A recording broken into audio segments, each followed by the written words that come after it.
साखर कारखान्यांमध्ये तयार होणारा इथेनॉल हे एलपीजीची कमतरता भरून काढू शकते आणि त्याचाच यशस्वी प्रयोग कोपरगाव येथील संजीवनी उद्योग समूह आणि सहकार महर्षी शंकरराव कोल्हे सहकारी साखर कारखान्याने यशस्वीरित्या पूर्ण करून दाखवलेला आहे.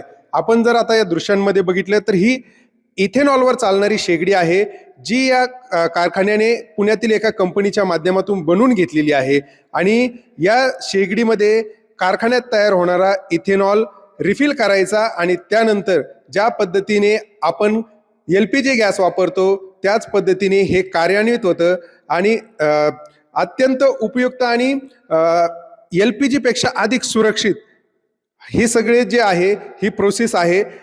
आपण जर इकडे बघितलं तर हा इथेनॉलचा कॅन आहे, जो साधारणतः हा 2 लिटरचा कॅन या ठिकाणी आहे. यात वेगवेगळ्या क्वांटिटी देखील मिळू शकतात. त्यामुळे ही जो पर्याय आहे हा ज्यावेळेस काही संकट काळ येतो, ज्यावेळेस इंधनाची टंचाई होते, त्यावेळी हा जो इथेनॉलचा स्टो आहे तो मात्र संकटमोचक ठरू शकतो आणि त्यामुळेच भारत सरकारने देखील आता इथेनॉलचे जे स्टो आहेत किंवा इथेनॉलचे जे प्रोडक्ट आहेत त्याला अधिक प्रोत्साहन देणं गरजेचं असल्याचं देखील बोललं जातंय. आता आपल्यासोबत बोलण्यासाठी आणि या स्टो संदर्भात आपल्याला अधिक माहिती जाणून घ्यायची आहे. नेमकं कार्यान्वित कसा होतो, कसा याचा वापर होतो हे बोलण्यासाठी इथले प्रशासकीय अधिकारी आपल्यासोबत आहेत.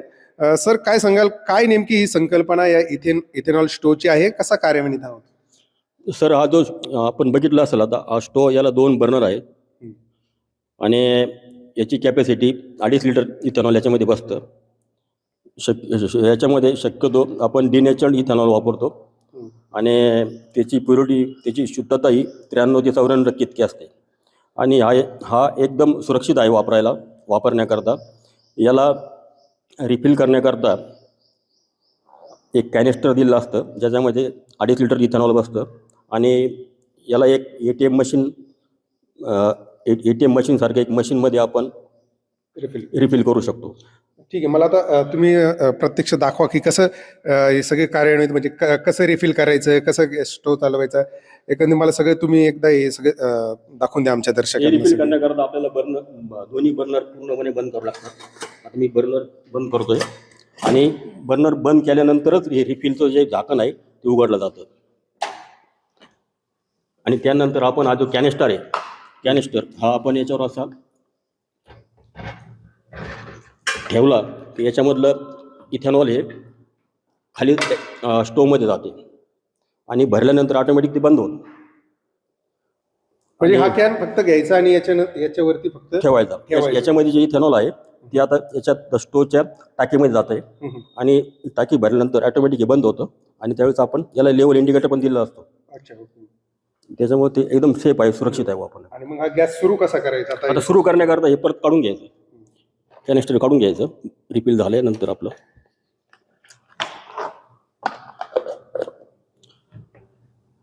हे झाकण बंद करायचं, बर्नर ऑन करायचं आणि ऑन केलं. हे स्विच कसले आहेत, काय? हे स्विच जे आहे ही फ्लेम कमी जास्त करण्याकरता एक स्विच आहे. आपल्याला स्विच फ्लेम कमी जास्त करण्याकरता. हो, आपल्याला या बाजूला जे स्विच दिलेले आहे दोन्ही स्विच, 2 बर्नरचे 2 स्वतंत्र स्विच आहेत कमी जास्त करण्याकरता बर्नर. ओके, की आता आपण ऑन केले. आता मी याला चालू करतो.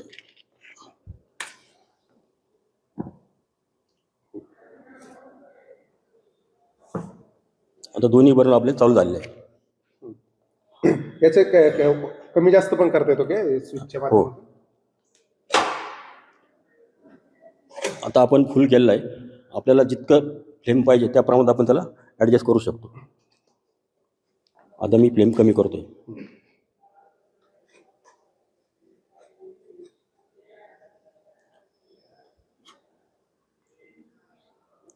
आता मी फ्लेम कमी केलेले आहे. हे जे मटेरियल आहे हे कसले आहे?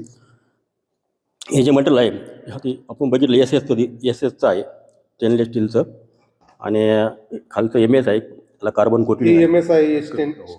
हो, ओके. याचं साधारण वजन किती? याचं वजन साधारणतः 3.5 ते 4 किलो आहे शेगडीचं.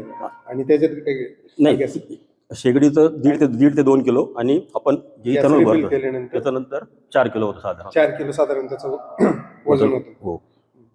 हे स्विचची काय अजून खासियत आहे? हे कसं उघडतं? आता हे जर ठरवलं आपण आता ते ऑन आहे आणि आपण रिफिलचं झाकण आहे ते उघडं ओपन करायला ठरवलं तर ओपन होत नाही. आपण ज्यावेळेस पूर्ण दोन्ही पण बर्नर बंद करू त्याच वेळेस हे आपलं रिफिलचं झाकण ओपन होईल. आणि दुसरं याच्यामध्ये वैशिष्ट्य असं आहे, कोणी ठरवलं याच्यामधलं अल्कोहोल काढायचं बाहेर येत नाही, बाहेर यातून अल्कोहोल बाहेर येत नाही. ओके एकदम सुरक्षित स्टो आहे. ओके. आणि यात आपण असं बंद केलं यात हे उघडणार नाही उघडणार म्हणजे एकदम सुरक्षित आहे. हो. म्हणजे साधारण मार्केटमध्ये जसे स्टो अवेलेबल झाले भविष्यात तर साधारण की लोकांना परवडेल रेटमध्ये ते भेटू शकतील. हो, अडचण नाही. फक्त आता LPG मध्ये याच्यामध्ये काय फरक आहे, LPG वर शासनाने जी सबसिडी आहे तशी इथेनॉलला जर दिली तर हे पण तसं परवडू शकेल.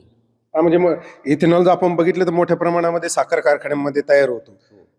मोठा साठा अतिरिक्त साठा शासनाकडे आहे सध्या. त्याचा वापर आपण याच्यासाठी करू शकतो. म्हणजे जेव्हा अशा काही आपत्तीजनक परिस्थिती किंवा युद्धजनक किंबहुना आपण जर पूर्णपणे इथेनॉलवरच जर भविष्यामध्ये जाण्याचा प्रयत्न केला व्यावसायिक दृष्टिकोनातून देखील तरी देखील त्याचा वापर होऊ शकतो. आणि बऱ्यापैकी आपला जो इथेनॉलचा अतिरिक्त साठा आहे तो आपण याच्यासाठी युटिलाइज करू शकतो. म्हणजे आपण बघितलं तर साखर कारखान्यांकडे जो इथेनॉलचा जो अतिरिक्त साठा असतो त्या माध्यमातून आपण जर इथेनॉलची शेगड्या अशा पद्धतीने जर कार्यान्वित केल्या तर जो LPG वर आपला सगळी दारोमदार असते त्याचा भार कुठेतरी कमी होईल. आणि विशेषतः व्यावसायिक वापरासाठी ह्या ज्या इथेनॉलच्या शेगड्या आहेत त्या उपयोगी येऊ शकतात. आणि सर्वसामान्यांना एक दिलासादायक अशी बातमी खरं तर ही म्हणावी लागेल. मात्र गेल्या 2 वर्षांपासून संजीवनी उद्योग समूह हे सगळ्या गोष्टींना परवाना मिळावा यासाठी प्रयत्न करते, मात्र शासनाकडून अद्याप तसा काही परवाना मिळालेला नाहीये. त्यामुळे येणाऱ्या काळामध्ये शासनाने इथेनॉलच्या या ज्या शेगड्यांना जर परवाने दिले आणि यांना आणखी प्रोत्साहन दिलं आणि त्यामुळे एक वेगळी इंडस्ट्री देखील उभी राहू शकते.